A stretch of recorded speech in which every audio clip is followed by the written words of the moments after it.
Buffer application ငွေတုံးဒီလေးတင်ပြပါမယ်ကျွန်တော်အောက်ကနေပေးထားတဲ့ link ကနေပြီးတော့ VPN US VPN ခံပြီးတော့ down သိချင်ပါခင်ဗျာ game ကို down မယ်ဆိုရင်ဟုတ်ကဲ့ down ပြီးလို့ရလာရင် game ထဲဝင်လိုက်ပြီဆိုရင် daily test လေးလုပ်ရမှာခင်ဗျာ daily test 5 ခုလုပ်ပြီးဆိုရင်ကျွန်တော်တို့အနီအောင်လေးရလာမယ်ရလာတဲ့ပတ်စံကိုကျွန်တော်ကထုတ်မယ်ဆိုရင်အနီတစ်ချက်နှိပ်လိုက်ရင်ဒီမှာသူက daily test လုပ်မယ်ဆိုရင်လုပ်ဆောင်ချက်လေးရှိပြီကျွန်တော်62K ပြည့်အောင်တော့ပြီးမှကျွန်တော်ထုတ်မယ်ခင်ဗျာဒီမှာထုတ်မယ်ဆိုရင်ပေးပေးရရင်လိပ်စာရဲ့ကိုယ့်ရဲ့နာမည်ထည့်ပြီးတော့ထုတ်ပါမယ်ခင်ဗျာ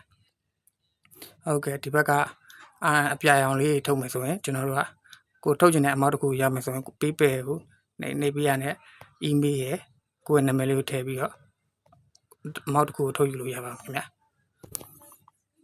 နောက်ထပ်ကျွန်တော်ပြသွားပေးချင်တာ ATM ဆက်တဲ့ပတ်စံတွေကိုထုတ်မယ်ဆိုရင် daily test လေးလုံး ATM နံပါတ်လေးရလာမယ်ရလာလို့ပြီးသွားလို့ထုတ်မယ်ဆိုရင်ကျွန်တော်တို့ကဟုတ်ကဲ့ကျွန်တော် email ရဲ့နာမည်လေးရဖြည့်ပြီးတော့ဒီ set ကလေးက daily နံပါတ်လေးရဖို့အတွက် daily test လေးနေ့စဉ်လုပ်ပေးမှရပါခင်ဗျဟုတ်ကဲ့အားလုံးအဆင်ပြေကြပါခင်ဗျကျေးဇူးတင်ပါတယ်